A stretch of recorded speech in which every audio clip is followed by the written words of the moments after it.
Welcome all, and thank you so much for joining us this afternoon to discuss our new report, Who Cares? A Fact Sheet on Unpaid Care Work in Minnesota. Unpaid care work is work that involves caring for others or reproducing daily life. Cooking, cleaning, tending to children and dependents, and so on. In the words of the now infamous manifesto of the International Socialist Feminist Collective, Wages for Housework, they say it is love, we say it is unwaged work. Their intention was to render visible the labor of unpaid work that women were naturally expected to provide for free and out of familial duty, and to expose the way our political economic system exploits this labor. Who Cares presents the empirical facts, demonstrating that unpaid care work makes an essential and monumental contribution to Minnesota's economy. I'm Jayne Swift, and I'm the communications manager at the Center on Women, Gender, and Public Policy. And I have the pleasure of introducing our speakers and the authors of this fact sheet. Youngmin is a Ph.D. student in public affairs at the Humphrey School of Public Affairs. Her research interests are in gender and work, and she's working on a dissertation about the impact of technology on gender inequalities in the US labor force. Professor Christina Ewig is the director of the Center on Women, Gender, and Public Policy. As director of the center, Dr. Ewig works to stimulate research, teaching, and public engagement on gender and its intersections with other forms of inequality. Just a quick housekeeping note, the chat is disabled, but we will be taking questions through the Q&A box. So please feel free to submit your questions at any time, and we'll take a look at those at the conclusion. So I thought we could start with talking a little bit about the Center on Women, Gender, and Public Policy. So Christina, could you tell us a little bit about what we do here? Sure. Thanks, Jayne. It's great to be here with everybody today to talk about our new fact sheet called Who Cares, which is just one kind of work that the center does. The center was established in 1984 as the first comprehensive center of its kind within a school of public policy, bringing to the fore issues of gender equity in teaching. We have a concentration in gender and public policy at the Humphrey School, in engagement, which is the work that we do with community partners and through events, and our research, of which this fact sheet is one piece of. And it's part of making research accessible to advocates and to policymakers. Great, thank you. Could you tell us a little bit about what prompted the creation of this fact sheet? Yeah, I mean, the center has done a variety of different kinds of research over time. Some of you may be familiar with our work on gender and the impacts of COVID-19. We had a larger report on the impacts of COVID-19 on the Minnesota labor force with a race and gender lens. We had a more recent report called Essential and Exiting, focused on direct care workers. Those are folks like home health aides and health assistants. And we regularly do, in collaboration with the Women's Foundation of Minnesota, a more deeper dive on the status of women and girls in the state. And so these fact sheets are a way of having really shorter, more digestible, quick facts on key issues in the state to complement the other kinds of research that we do as a center. That's great. So why a fact sheet on unpaid care? Well, this it's a topic area that complements the first fact sheet that we came out with last week. So who earns? We had our webinar last week on who earns, which focuses in on employment, specifically women's employment in the state and issues like the wage gap. And Who Cares is tightly related to that, because we know that oftentimes women are taking time out of the labor force because of the unpaid care work that they need to do. Of course, women and men can do unpaid care work. This can be things from running a load of wash to taking care of an infant or a middle schooler.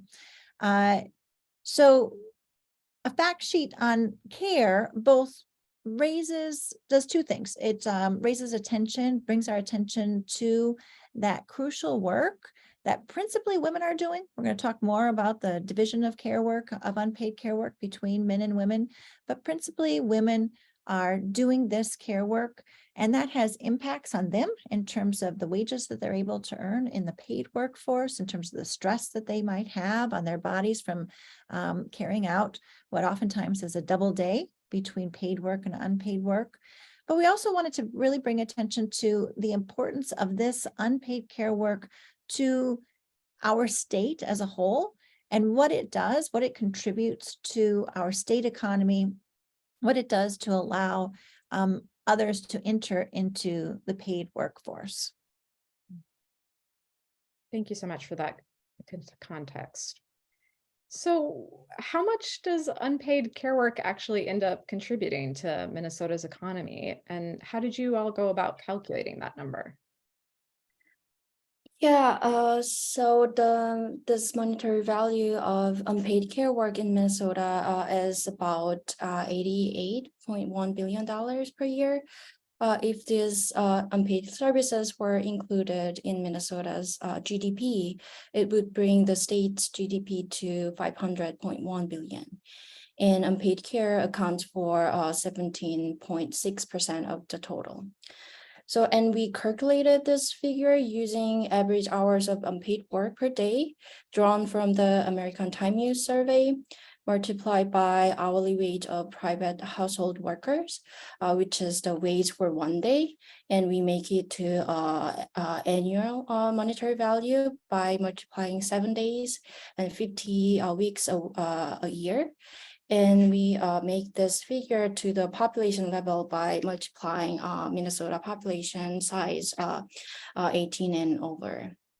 And for this figure, women contribute 60% and men contribute 40%. And for this analysis, we use men and women's average hours of unpaid work a day, respectively. And there are several ways to measure monetary value of unpaid work, but this is the most basic and intuitive way to compute it. And I think that the figure could be more larger because, and I think this is the minimum, since we only include the finished services produced, but not finished goods, such as food prepared or a sweater that is knit in unpaid time. And compared to other states, Minnesota ranks 41st in terms of the monetary value of unpaid care work. And this ranking means Minnesota is less reliant on unpaid care than most other states. That's encouraging to hear. Thank you, Youngmin. One of the things I'm wondering, though, as you talk about this a little, is why aren't we already including care work in our state or our national GDP? Yeah, there are several reasons for that. But for domestic gross domestic product, GDP is the total monetary or market value of all the finished goods and services produced within a region in a specific time period. And unpaid work that people do for themselves and for their families isn't traded in the marketplace. So there are no transaction records to track. So this lack of data influenced the decision to exclude household production from GDP in the internationally accepted guidelines for national accounting. But I think more importantly, unpaid labor has historically been excluded because people think that unpaid labor is women's work. So this exclusion demonstrates the invisibility and devaluation of female labor. However, not including this work, we don't count a great amount of productive activities and the foundation of all other kinds of economic activities. And it is illogical to exclude the economic value of preparing food, cleaning houses, and taking care of your children. And because unpaid labor is usually disproportionately done by women, so accounting for unpaid work in GDP is important to promote gender equality. And it's a way of recognizing and valuing this unpaid work. Thank you for that. So Christina, you mentioned very briefly that we are seeing a little bit about who's actually doing this work. Would you tell us more about how that works out? Sure. I mean, I think you can see in this figure that 60% of that 88.1 billion is produced by women, so a majority produced by women. And then we can move to the next figure there. What that's calculated upon is this basic average that women in Minnesota do 2 more hours of unpaid work per day compared to men. So this is something that actually we decided to also measure compared to other states. It's something that we call the male care deficit. So if we want a state that has greater equality in terms of the load of unpaid care between men and women, we would want to see parity between men and women.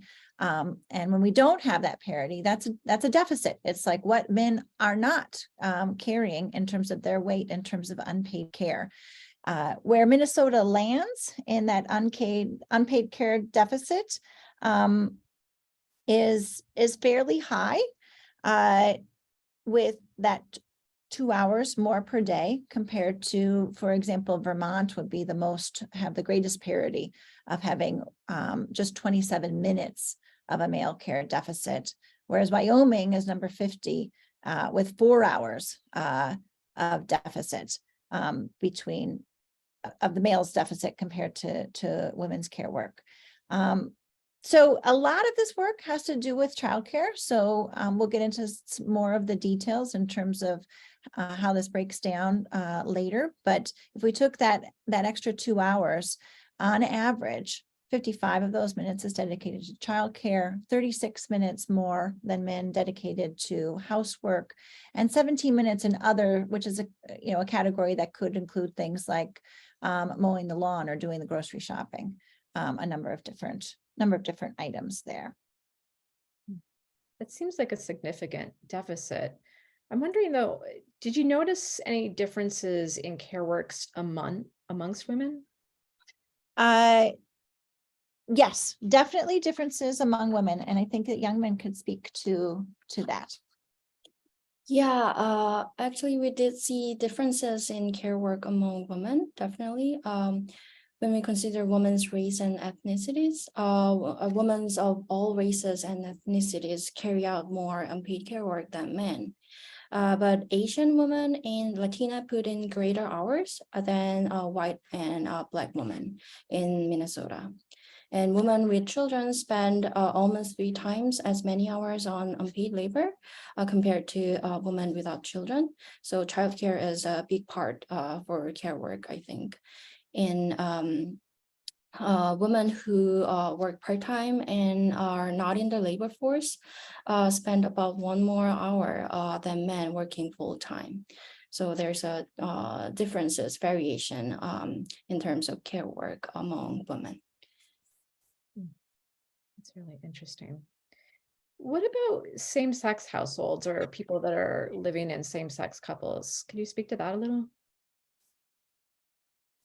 This is based upon the national research. We don't have the data in looking at just the Minnesota sample by itself to be able to pull out enough data to look at same-sex households in Minnesota. But when we look at the national data and what other researchers have done nationally, we know that gay men in partnered households do more housework, more unpaid care than men in heterosexual relationships, and lesbian women do less than women in heterosexual relationships. What we were able to look at in the Minnesota data is to compare single mothers and married mothers. So again, this doesn't have to do with same-sex partnerships, but it's under the theme of heterosexual marriage, that it really seems that heterosexual marriage leads to more unpaid care work. So single mothers in Minnesota spend about 8 hours and 28 minutes a day on unpaid care work compared to married mothers at 10 hours and 38 minutes a day. So we've already said that childcare really ups those hours. And so Youngmin and I, when Youngmin first actually did this analysis, we kind of scratched our heads and thought, well, what could be causing this difference? And certainly I thought initially, well, it could be that single mothers are paying for more care.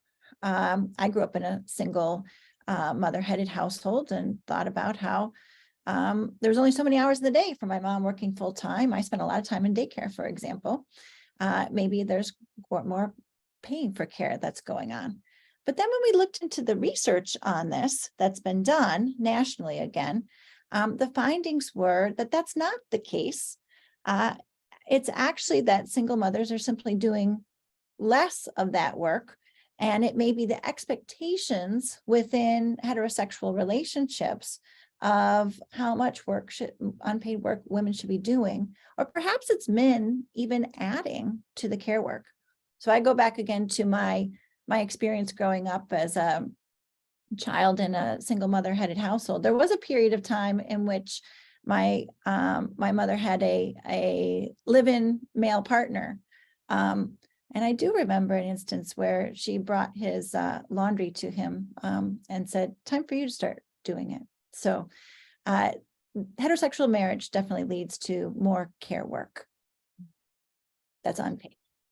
That's absolutely fascinating finding. Were there additional factors that you found that end up impacting the amount of hours that's being spent on care work? Yeah, for sure. There are several factors affecting the time spending on care work. I think we briefly talked about that in the previous slides, but the first one is parenthood. So hours spent on unpaid care work increases with parenthood, more for women than men. And especially for women with children under 12, like we see in this slide. And so Minnesota mothers spend about 3 times as many hours per day on unpaid labor than women without children. And mothers also spend 70 minutes more each day on childcare than fathers. So mothers with young children disproportionately take on unpaid caregiving responsibilities. And the second factor is employment status. Minnesota women put in more unpaid labor than men, regardless of employment status. But gender divisions of care are sharper for women working part-time and not in the labor force. So these women spend about 1.5 hours more on unpaid work than women with full-time jobs. You can see this figure on our fact sheet. Also, education levels of men impact their contributions to care work. So in Minnesota, Minnesota women spend more time on unpaid work than men across all education level, for sure. But college-educated men devote more time to unpaid care work than men with less than a college degree. And maybe we think income levels also influence on this care work time, but we couldn't include analysis by income levels in this research, and we're expecting to include this one, the analysis, in the next report. But yeah, but we do think we have a hunch that income may also lead to this variation. So one thing I'm thinking about here is that, for many of us, our peak earning years are our 30s to say our 40s, but that period also happens to coincide with reproductive years for many. So what kind of economic impact is unpaid care work having on women? I mean, that's absolutely right. When you think about women's reproductive cycles, they're most likely to have children in their 20s, maybe today pushing it into their 30s. And that's, of course, the years in which women who work are establishing careers, deciding their job trajectories. And then once they have kids, it's a generally speaking, at least an 18-year commitment to care. And so you're talking about care moving through into one's 40s and 50s, depending upon when you've had kids. And so here in this graphic, we've got, we've divided up the unpaid care by men and women by age. And you can see that peak for both women and men in their 20s, 30s, and 40s in terms of unpaid care, which likely, as we've talked about, has to do with childcare, which is giving a big proportion of these hours. But no matter what the age range, you're seeing a greater proportion of time given to unpaid care by women. And so this really brings us back to that double day that I talked about in the beginning, and can put a lot of stress on women as those that opt to work full time, that on top of this are facing numerous hours of unpaid care. So this often means that women will opt to work especially in times when their kids are young. They may opt to work part-time. They may opt to take time out of the labor force, especially with the very high cost of childcare. It may make short-term fiscal sense for families to take one person out of the labor force, at least part-time, because of the high cost of childcare, and instead do some of that care themselves. But then that does have, as we talk about in our companion fact sheet, who earns, long-term effects in terms of that time lost, both in terms of the wages in the moment, but the wages that an individual can gain over the long term. There's another study done by other researchers that shows with just 1 year taken out of the labor force in a 15-year period, women lose 39% of the wages that they would have compared to women that did not take time out of the labor force. So really important economic consequences as well as career building consequences to this unpaid care. Yeah, that really sounds like that. So, I mean, you've clearly documented a pretty significant gender imbalance here, and also a male deficit in terms of who's actually doing or performing this unpaid care work. I'm thinking that, some people might argue that that sort of disparity or gender inequality reflects the personal choices of individuals and their families. So I'm wondering if one of you could talk a little bit about why we should actually care about gender inequality in the realm of unpaid care work. Why is this a societal problem? Yeah, I think firstly we have to think about and interrogate what is choice. And socialization takes place from the moment a baby is born, and they learn gender roles naturally while they are interacting with other people. And this gender role in family or outside the family drives boys and girls and women and men towards some kind of activities, but not others. This includes the work they choose and whom they might think of as the right person to stay at home when they give a child and take time off of work. And these are the choices made within social context that place a lot of pressures on individuals' choices and to make a specific decision. And in other words, we can say a woman perform more unpaid care work than men, and the male care deficit is closely related to this gender structure in our society. So we cannot say for sure that women spending more time in care work because of their choices. And secondly, for the value of care work, we have to return to the value we place on work. Care work is central to human and social well-being and economic prosperity. However, much of this work is done for free at home or in the community, and this work is fundamentally unrecognized and invisible. So, and this is connected to paid work, like Christina mentioned. So because unpaid care work is free and time demanding, it limits women's economic prosperity by increasing gender gaps in employment and wages. And we already see a lot of data shows that men and women are relatively equal only on their careers outside of the home. And then as women start to get married and give birth, you start to see a gap in earnings and employment. This kind of disadvantages in economic prosperity undermine women's health and well-being, and it also leaves them time poor. Oftentimes, they are unable to meet their basic needs because of the care responsibility, or they're unable to participate in social and political activities. And this kind of disparities influence women's bargaining power in family and society as well. So we can think about care work and unpaid work and paid work. All of these factors are interconnected. So women are responsible for families and household work, which is not recognized as a labor and provided for free, even though it is the foundation of our society. And this imbalance translates into women's disadvantages, economic status in the labor market and political power.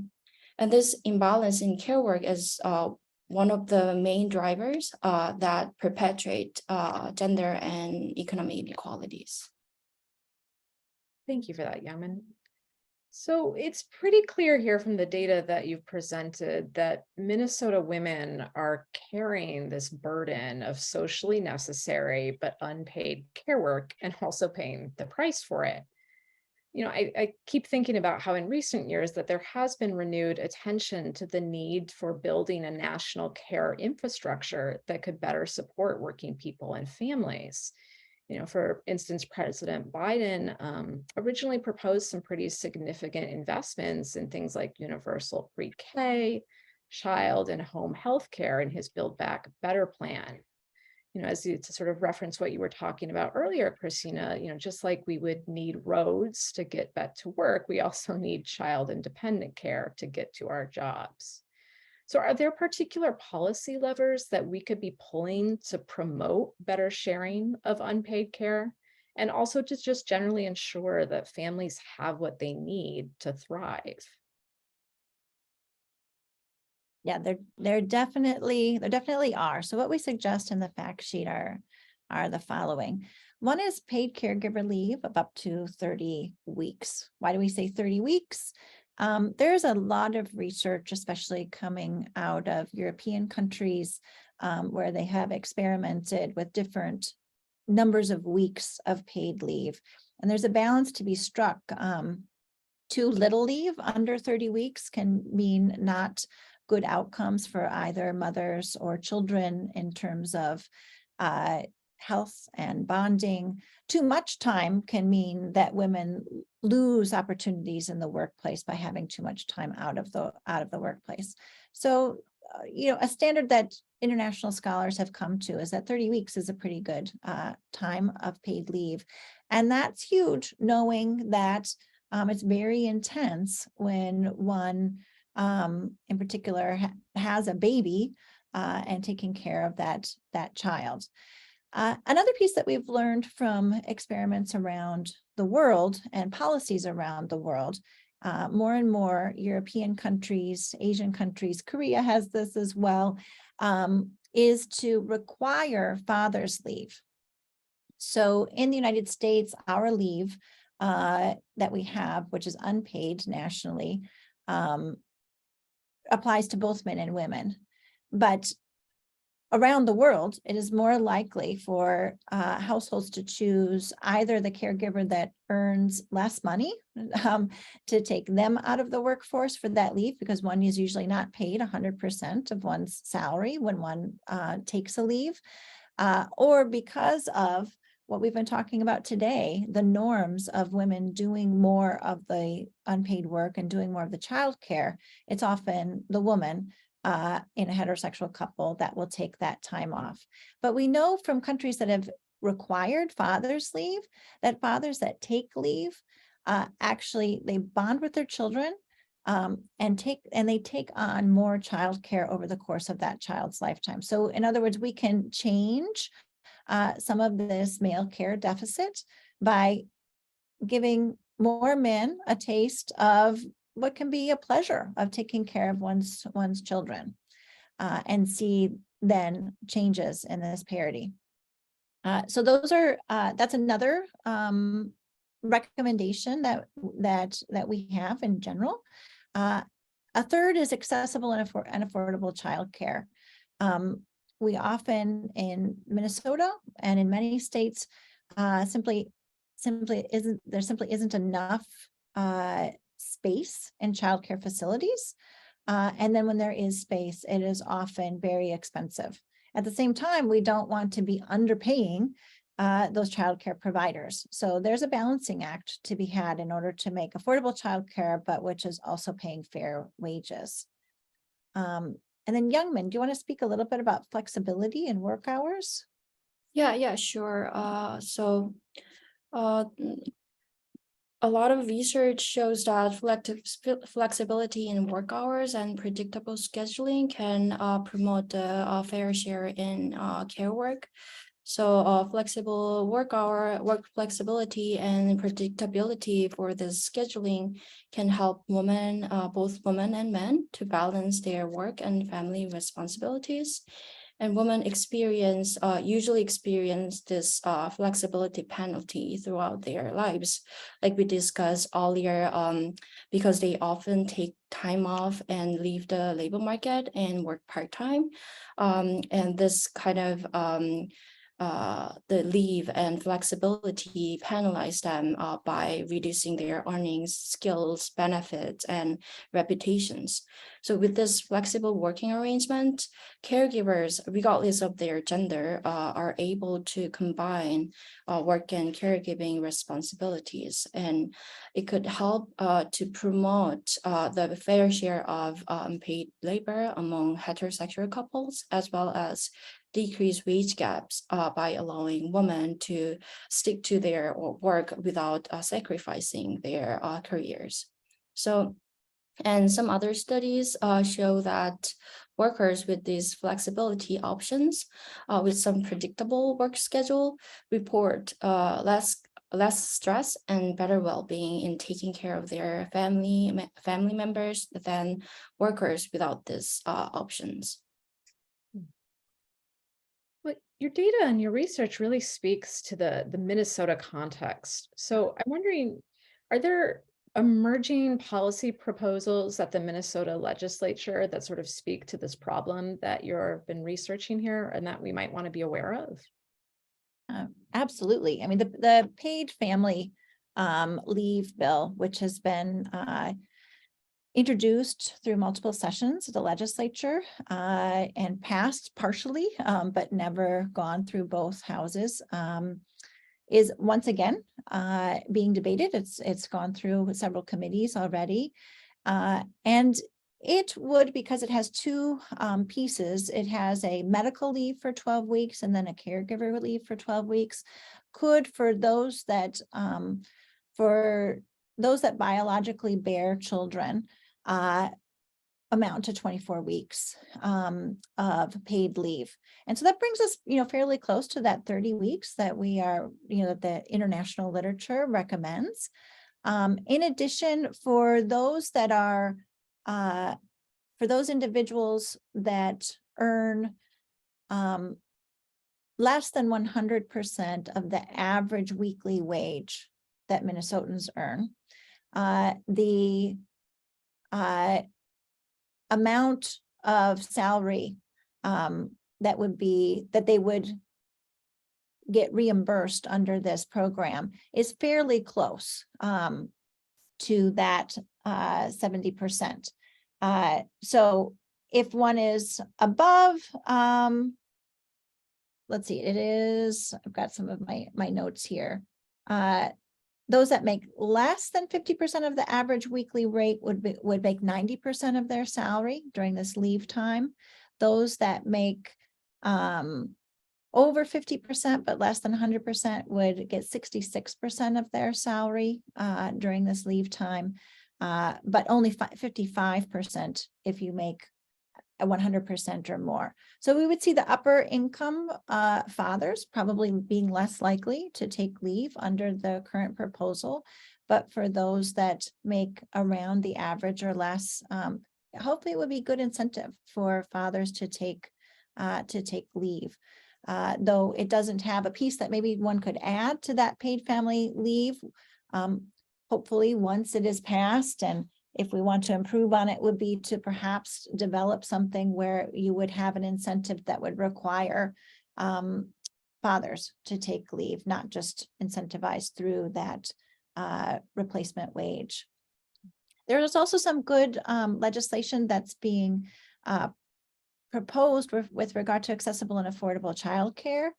The governor did make some moves in December to encourage greater accessibility by encouraging larger childcare providers to expand availability. And there is a piece of legislation, it's House Bill 2471 that would proposes affordable childcare for all. So what the federal government recommends is that no family spend more than 7% of their income on childcare. Right now, they spend much, much more than that on childcare. But this bill would essentially hew to that recommendation so that no family in Minnesota would pay more than 7%. And that would be really groundbreaking if every Minnesotan had affordable childcare. And a third piece of legislation, which I'll mention, is House Bill 19. Unpaid sick and safe time. And so that really speaks to that flexibility in work hours that we are recommending. The proposal would be that for every 30 hours a worker works, including part-time workers, they could earn 1 hour in sick and safe time. And that could be for taking a child to a doctor's appointment or taking care of one's own illness. So some good legislation that's in the legislature now, and we'll see what happens with that legislation. Well, that's very encouraging news. I mean, I want to thank you, Christina and Youngmin, for just presenting this incredible piece of research that really speaks to some important and timely issues. You know, at this time, I think I want to invite the audience to submit your questions. So please, again, feel free to use the Q&A box to submit your questions for the authors.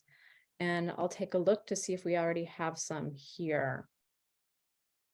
One attendee submitted a question in regards to sort of the discrepancies that you were talking about between the amount of hours that single mothers spend versus married mothers spend on unpaid care work. And they're asking, is 8 hours those who work or do not work? Yeah, that's a good question, because these numbers really add up, and in part because we are using that figure in particular is the average in general of single mothers and married mothers, no matter whether they are working or working part-time or working full-time. So those, as we mentioned earlier, that those women that are working part-time or are not in the paid labor force do put in many more unpaid work hours. And so when you see that average, that 8 hours is quite large, because it's including that variation of individual women. We also have a question here about sort of differences over age. So the attendee is wondering, does this include unpaid care time for seniors and older adults? Yes, we do have figures for people who are over 50s and 60 plus. So when you see the our report, there's a big figure that we draw over the life course, then you can see some differences in the older age as well. And if the question was about, so it's not clear if the question is about whether we're including individuals that are older and how much unpaid care they do, or whether the unpaid care includes caring for seniors and older adults. And our measure of unpaid care time use also includes caring for seniors and older adults. Yes. Yeah. So the care work include unpaid care work, include adult and childcare, cooking, cleaning, shopping, domestic travel, and other household work. Yeah, we put variables from A2's data set and account all household care work and childcare and adult care for this figure. Great, thank you so much for those questions. Well, I don't see any additional questions at this time, other than a question about will the recording be available to watch at a later date? And indeed it will. If you registered, you will get a follow-up email with access to the recording, and it's also will be available on our YouTube channel. So in terms of next steps, maybe we could take a look at the next slide so people could make certain that they know how to access this report. You can access both Who Cares and the Who Earns, the earlier fact sheet that Christina mentioned, on our website or using the Z links on screen. And we want to thank you so much for joining us for today's discussion about unpaid care work performed by Minnesota women, and also just the value it creates for Minnesota's economy. Thank you again to Youngmin and Christina. And please do stay in touch with us at the center. Please sign up for our email and our newsletter at the Z link that you see on screen. Thank you. Thank you. Thanks, everyone.